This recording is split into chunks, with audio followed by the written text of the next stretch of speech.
Olá, sou Jorge Tardini, curador da plataforma Trend. Hoje, conosco, Diego Bonaldo Coelho, que é doutor em administração pela FEA-USP e professor da SPM, onde também coordena o Observatório de Multinacionais e o Certificate em Negócios Internacionais. Ele integra o quadro de pesquisadores do Núcleo de Gestão e Política Tecnológica da USP e o Programa de Estudos Asiáticos da FEA-USP. Foi vencedor do Prêmio Jabuti em 2012 e possui experiência empresarial em negócios internacionais, comércio exterior e representação setorial, tendo atuado na área de comércio exterior do Banco do Brasil e na coordenação da defesa comercial e de inteligência de mercado da Associação Brasileira da Indústria de Máquinas e Equipamentos. Diego Bonaldo, muito obrigado por aceitar o nosso convite. Olá, professor Jorge, e a todos aqueles que nos assistem. Sou eu que agradeço, um prazer interagir com você.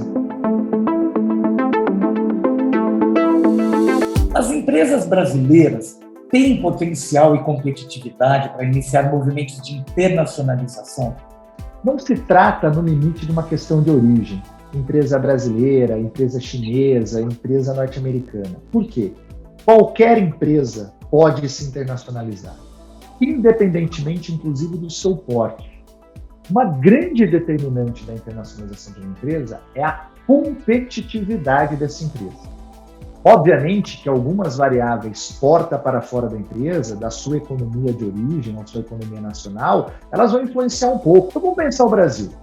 Se a gente falar Brasil em termos de internacionalização de empresas, e aqui eu vou trabalhar a internacionalização num conceito bem abrangente, incluindo o comércio exterior, exportações, importações, operações no exterior por meio de investimento direto ou ainda contratos com terceiros no exterior. Então, se a gente olhar de uma maneira bem abrangente, e as empresas brasileiras de capital nacional, a gente vai ver que o Brasil, comparado a outros países, o nível de internacionalização empresarial é relativamente baixo. Mas por quê? Essa é a grande pergunta que nos incomoda. Por que o Brasil tem um nível de internacionalização relativamente baixo comparado a outros países similares? A gente investiga muito, Jorge, essa pergunta. Aliás, a SPM é uma escola pioneira em investigação, em capacitação nessa área. E a conclusão que a gente chega é a seguinte: existem empresas brasileiras, aliás, de micro, pequeno e médio porte, e quando eu vou para as características de competitividade, eu encontro diferenciais que justificam essa internacionalização.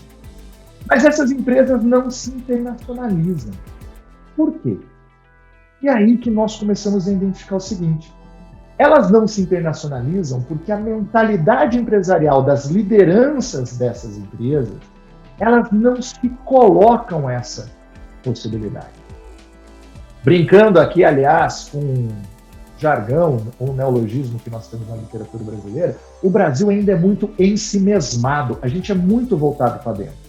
Isso tem, obviamente, uma explicação de uma trajetória política, econômica, institucional do nosso país, que a nossa industrialização ela foi realizada aí no final dos anos 30 do século XX até o final ali dos anos 80 do século XX, por substituição de importações, muito voltado para o mercado interno.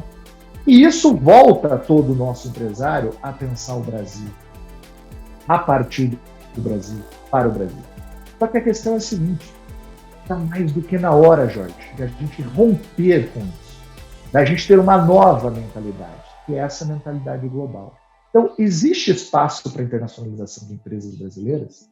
Não só existe, como potencialmente ele é gigantesco e nós estamos atrasados.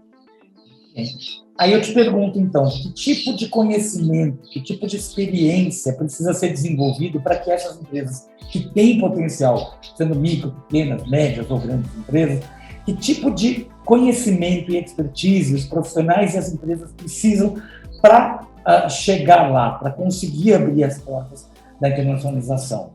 Dois tipos de competências, ou duas categorias, vamos assim dizer.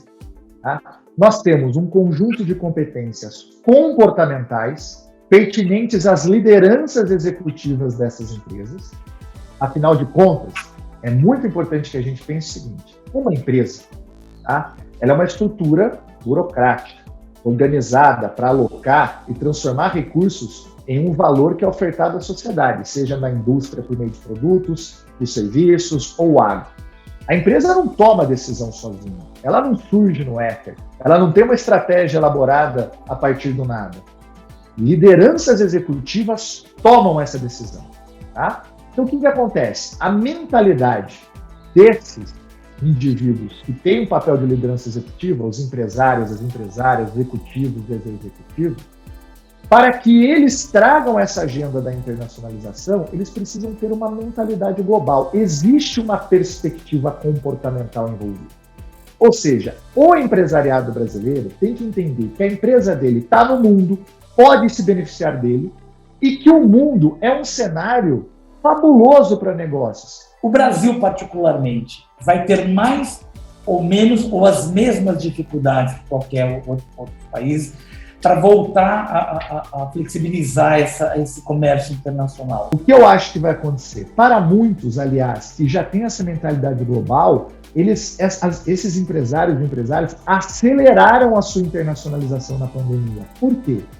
Porque viram que o mercado brasileiro estava num momento complicado, foram já compelidos, embora não seja um motivador interessante no primeiro momento para a internacionalização, foi o que impulsionou, então, que seja, foram buscar outros mercados, se valeram da transformação digital para fazer uma internacionalização mais enxuta, mais ágil. E eu estou falando aqui que eu posso citar caso de cervejaria artesanal, posso citar caso de escritórios de direito, ou seja, empresas que você não pensaria que no primeiro momento talvez fosse internacionalizar, foram ganhar o mundo. Então o que acontece? É mais interessante a gente pensar que a empresa está no mundo e pode se beneficiar dele diante de uma situação de crise ou dificuldade, expressar todas as possibilidades possíveis usando o mundo do que restringindo o mundo. Essa é uma visão, inclusive, talvez particular que eu tenho. Tá? Mas eu entendo que essas ondas nacionalistas estão equivocadas e elas vão ser superadas no tempo. E a empresa, quanto antes ela entender isso e entrar numa jornada de competitividade que passe pela internacionalização, mais à frente ela sai dos seus principais competidores.